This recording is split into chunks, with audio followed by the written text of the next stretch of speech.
Bueno, qué bueno es estar con ustedes en esta linda tarde. Espero que estén disfrutando junto a sus familiares, sus seres queridos. Quisiera compartir con ustedes o comenzar nuestra plática esta tarde compartiendo con ustedes una historia personal, un testimonio corto, una historia corta que comienza 3 años antes de yo nacer. Por un término de tiempo de 3 años, mi papá estuvo pidiéndole a mi mamá a tener otro hijo. Y no había razón para tener otro hijo, ya la casa estaba llena. Pero en su corazón él tenía el anhelo de tener otro hijo varón. Y estuvo rogándole a mi mamá detrás de ella por 3 años. Y durante esos 3 años él me contaba que él estaba orando y pidiéndole a Dios un hijo varón. Y le dijo a Dios: Padre, si tú me das, si me concedes esta petición, un hijo varón te lo voy a entregar a ti de nuevo para que te sirva.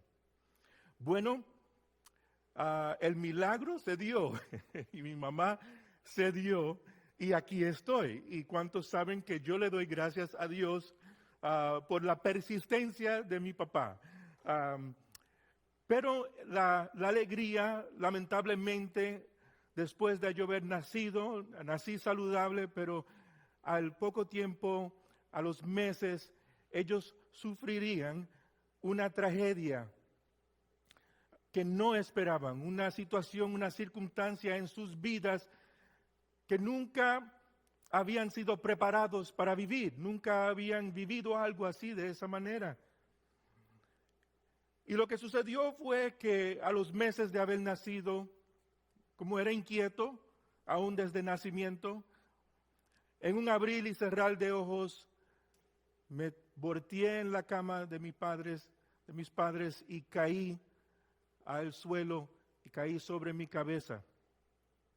Me llevaron corriendo, mi mamá desesperada y mi hermano mayor al hospital y de repente tuvieron que orar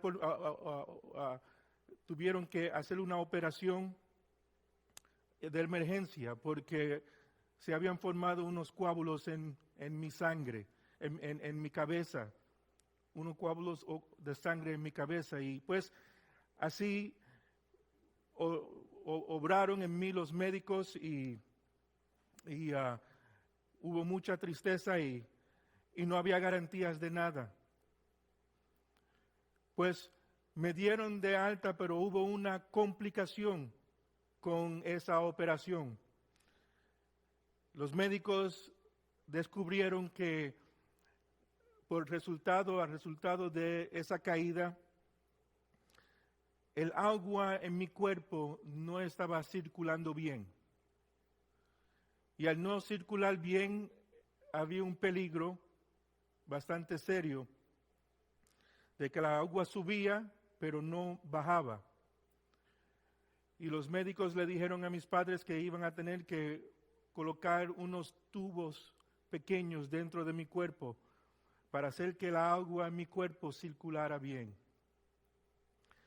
Bueno, hicieron la operación, pusieron los tubos en mi cuerpo, desde mis tobillos hasta mi cabeza.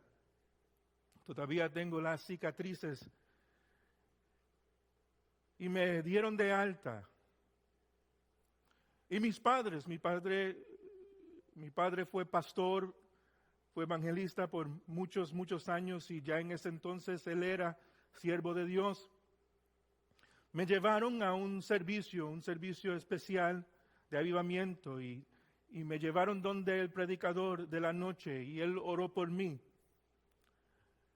Pues esa noche tuvieron que salir otra vez de nuevo al hospital, corriendo de emergencia porque uno de los tubos a la parte de atrás de mi cabeza había brotado por la piel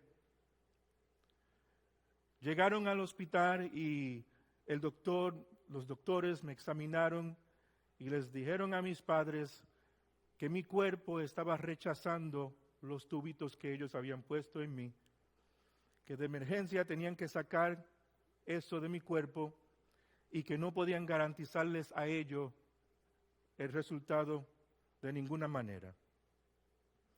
Pues hicieron la cirugía y estuve en el hospital y pienso ahora como padre, pensando en ellos, estos meses, incluso cumplí mi primer añito de vida dentro del hospital y las enfermeras fueron las que me cortaron la torta y hasta el día de hoy me encanta la torta.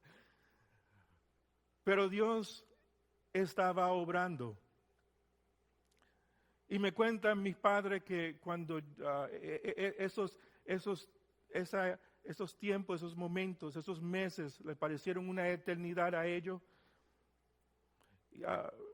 Mi papá trabajaba todavía secularmente de día en su profesión y salía del trabajo por la mañana y corriendo al hospital para estar conmigo y mi mamá. Y después por la noche salía a predicar, a ejercer su ministerio, a compartir paz, amor, las promesas de Dios en enseñanzas y en predicaciones. Entonces el próximo día era lo mismo y todos los días la misma rutina. Y me cuentan ellos que cuando mi papá estaba conmigo allí, que yo le agarraba el dedo de índice y lo aguantaba, que no quería que él se fuera, me dejara en el hospital. Y él seguía orando y clamando a Dios dentro de esa crisis. Y me dijo que lloró como nunca había llorado en su vida. Y ¿sabes qué, familia? Estoy aquí porque Dios hizo el milagro. Y le doy gloria y honra a Dios. Porque Dios contestó la oración de mi papá y de mi mamá. No sabíamos que en algunos años, 43 años después, yo estaría sobre la cama de enfermedad de mi padre, mirándolo a él. Estaba deteriorado y sufriendo de el Alzheimer's y el demencia. Estaba a punto ya de morir. Y por 2 años mi madre y yo lo cuidamos en casa. Todos los días yo subía a estar con él. Y esta vez era él quien me miraba, quien me agarraba a mí el dedo con sus manos frágiles, no queriendo que yo me fuera. Y así estuvimos, y un día, una tarde, yo subí a estar con él, y estábamos solo él y yo escuchando los himnos de ayer que a él le encantaban tanto. Y estamos escuchando y adorando a Dios, yo estoy adorando a Dios y él me está mirando con su mano agarrada de mi dedito. Y en una suena el teléfono mío y me paro para contestar el teléfono, contesto el teléfono, ni 2 minutos, regreso a mi asiento al lado de la cama de él y ya mi papá no estaba, se había ido. Y fue una crisis en mi vida esos 2 años que estuve cuidándolo. Estuve orando, rogándole a Dios, creyendo que Dios podía hacer el milagro dentro de esa crisis. Y en oración y en llantos, en lágrimas, no encontré la respuesta que yo estaba buscando. Sé que al escuchar estas palabras, muchas personas se encuentran en el mismo lugar. Y yo pensaba, ¿será que Dios ya no me ama? Porque yo entendía que el Señor me había sanado a mí y había salvado a mis padres de una crisis cuando yo era un bebé. Y entendía que Dios lo hizo por amor, porque así me enseñaron. Entonces pensaba que como Dios me ama, Dios lo va a sanar, Dios lo va a levantar. ¿Será que Dios no me ama? y estuvimos aquí y celebramos la vida de él en este mismo altar y compartimos con familias y seres queridos la vida de él y le dimos gracias a Dios por la vida de él. Y los familiares y los amigos regresaron a su hogar y me encontré de nuevo solo sobre mis rodillas todos los días en oración, en su palabra, buscando de él con mi pregunta: ¿será que Dios ya no me ama?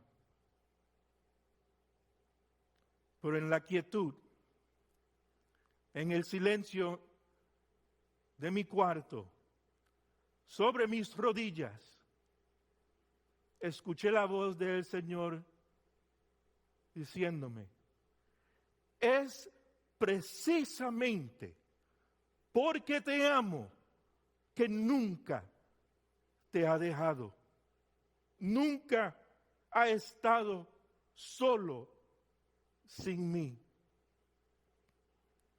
Ese momento definitivo en mi vida marcaría el resto de mi vida. Pude entender que no estaba solo. Pude entender, aún en las dudas, pensando que lo que mi papá había pedido no se iba a lograr a través de mi vida porque ya me había portado demasiado mal, ya había pasado mucho tiempo y no se había logrado. Corrí en el lugar opuesto y pensé que lo había perdido todo, la razón por la cual había nacido. Y en la quietud de la búsqueda, en mi soledad con el Señor, en mi lugar secreto, Él me habló como te está hablando a ti hoy. Quiero que sepas, es precisamente porque Él te ama que tú no estás solo. Quiero que me escuches. Jesús te ama desde antes de la fundación del mundo. Ya Él te había conocido y te había llamado por nombre y te había amado. Pablo, escribiendo su carta a la iglesia en Roma, les invito a abrir sus Biblias para que sigan conmigo. Romanos capítulo 8, versículo 35. Pablo dice: ¿acaso hay algo que pueda separarnos del amor de Cristo? ¿Será que Él ya no nos ama? Si tenemos problemas o aflicciones, si somos perseguidos o pasamos hambre o estamos en la miseria o el peligro o bajo amenaza de muerte, ¿será que Él no nos ama? Todos hemos pasado por alguna situación difícil en nuestras vidas. El que no está pasando por algo, ha pasado por algo o va pronto a pasar por algo. Pero todos hemos pasado por crisis en nuestras vidas. La crisis actual, todos la estamos pasando juntos, al mismo tiempo, la misma crisis mundial. Para mí yo creo que es una crisis en lo natural que está reflejando una crisis en lo espiritual. Una crisis espiritual que nos ha alejado, nos ha aislado desde la caída del hombre en el huerto del Edén. Esa crisis es por nombre pecado. El pecado de haber negado el amor de Dios hacia nosotros. El pecado que nos ha aislado del eterno amor de Dios. ¿Será que Dios no nos ama? Pienso que una de las razones principales de Pablo escribir esta carta a la iglesia en Roma es precisamente para compartir con ellos la grandeza del amor de Dios. Al escribir esta carta, Pablo se encuentra en la ciudad de Corintio durante su tercer viaje misionero. Y él está escribiéndole a un grupo de creyentes en Roma, los cuales él nunca había conocido ni visto. Él tenía ansias de estar en Roma, de ir a Roma. Tenía un llamado de ir a Roma y lo haría. Pero en este momento todavía no había llegado a Roma. Pero conociendo la situación la cual la iglesia primitiva, esta iglesia recién nacida está sufriendo, él escribe esta bella y profunda carta. Con eso en mente, Pablo comparte lo próximo. Escuchen bien, esta iglesia en Roma, estos hermanos están sufriendo una persecución. Una persecución que ha de ponerse aún peor en los próximos años después de escribir esta carta. Una iglesia que está a punto de sufrir 300 años de persecución y de martirio. Y Pablo le escribe en el versículo 36, él dice, citando un salmo, el Salmo 42, versículo 22, él dice, ¿cómo dicen las Escrituras? Salmo 42, 44, versículo 22. Por tu causa nos matan cada día, nos tratan como a ovejas en el matadero. Pablo está recordándoles a la iglesia en Roma de lo mucho que han sufrido el pueblo judío en su historia. Ellos habían sufrido, habían sido martirizados, habían dado su vida por el nombre de Jehová. Y esta iglesia recién nacida ahora estaba sufriendo lo mismo. Y él comparte este versículo para recordarles a ellos. Ahora, esta iglesia, apenas comenzando, que están predicando y proclamando a Jesús de Nazaret como el Mesías, proclamando a Jesús como el Cordero inmolado, proclamando la resurrección de Jesús para vida eterna, y están siendo perseguidos, están sufriendo esta crisis. Él quiere que ellos sepan que nada jamás los podrá separar a ellos del amor de Dios. Pablo quiere que entiendan que el sufrimiento no es indicación de que Dios ya no los ama. Y continúa diciendo en el 37, claro que no. A pesar de todas estas cosas, nuestra victoria es absoluta por medio de Cristo, quien nos amó. En lo natural nosotros realmente luchamos por entender lo que es el amor de Dios, porque el marco de referencia que tenemos está roto. El amor humano no alcanza la grandeza del amor de Dios, es un amor egoísta, es un amor que existe solamente si me amas a mí, yo entonces te puedo amar.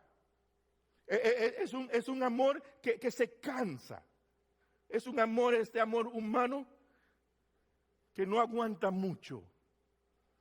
Pero el amor humano es un amor limitado porque es un amor basado en sentimientos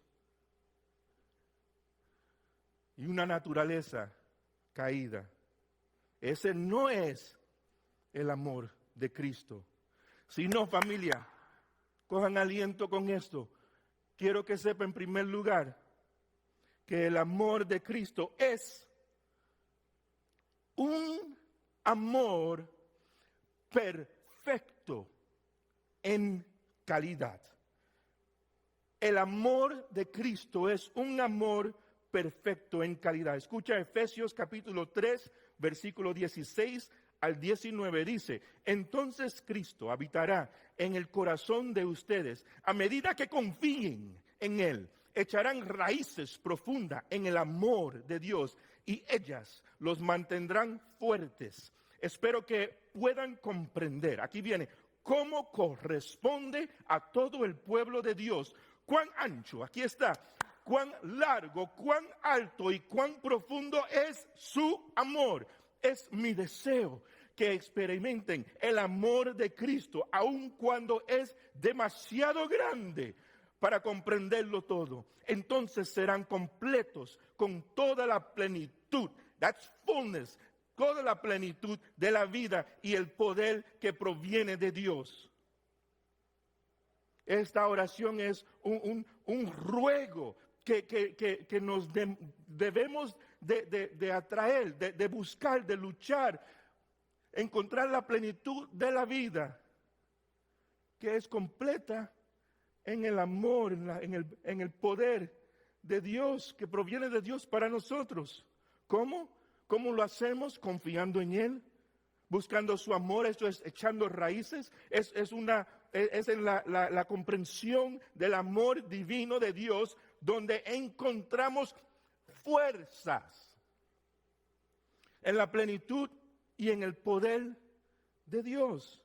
El amor de Dios es perfecto en calidad porque es un amor que proviene del Padre.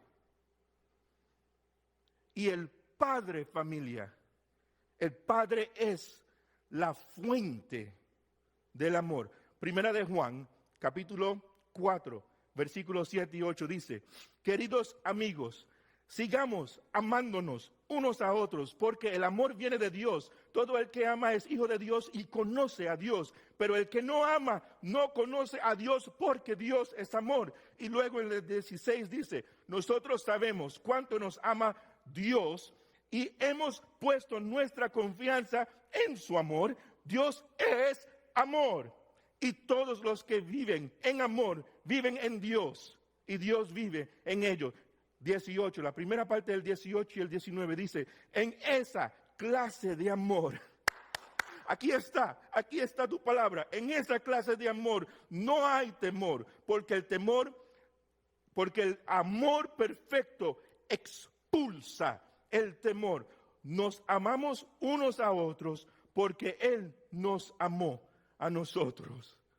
El amor de Dios es perfecto en calidad, porque el amor de Jesús revela el amor del Padre.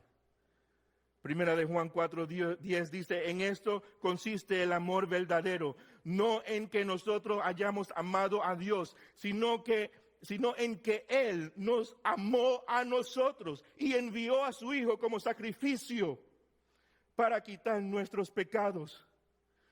Esa es palabra para ti en esta tarde. Y quiero que sepas en segundo lugar que el amor de Cristo se destaca en que es despojante, en que es conmovedor, en que es un amor victorioso. Filipenses 2:6 al 11. Aunque era Dios, hablando de Jesús, no consideró que el ser igual a Dios fuera algo a lo cual aferrarse. En cambio, renunció a sus privilegios divinos, adoptando la humilde posición de un esclavo y nació en un ser humano. Cuando apareció en forma de hombre, se humilló a sí mismo en obediencia a Dios y murió en la cruz como morían los criminales. Por lo tanto, Dios lo elevó, esta es nuestra victoria, al lugar del máximo honor y le dio el nombre que está por encima de todos los nombres. Ante el nombre de Jesús se doblará toda rodilla en el cielo y en la tierra y debajo de la tierra, y toda lengua declarará que Jesús es el Señor, para la gloria de Dios el Padre. Entonces el amor de Cristo es un amor perfecto en calidad, un amor que proviene del Padre, un amor que se destaca, que se despoja, que se conmueve, que es victorioso. El amor en último lugar. Y con esto terminamos.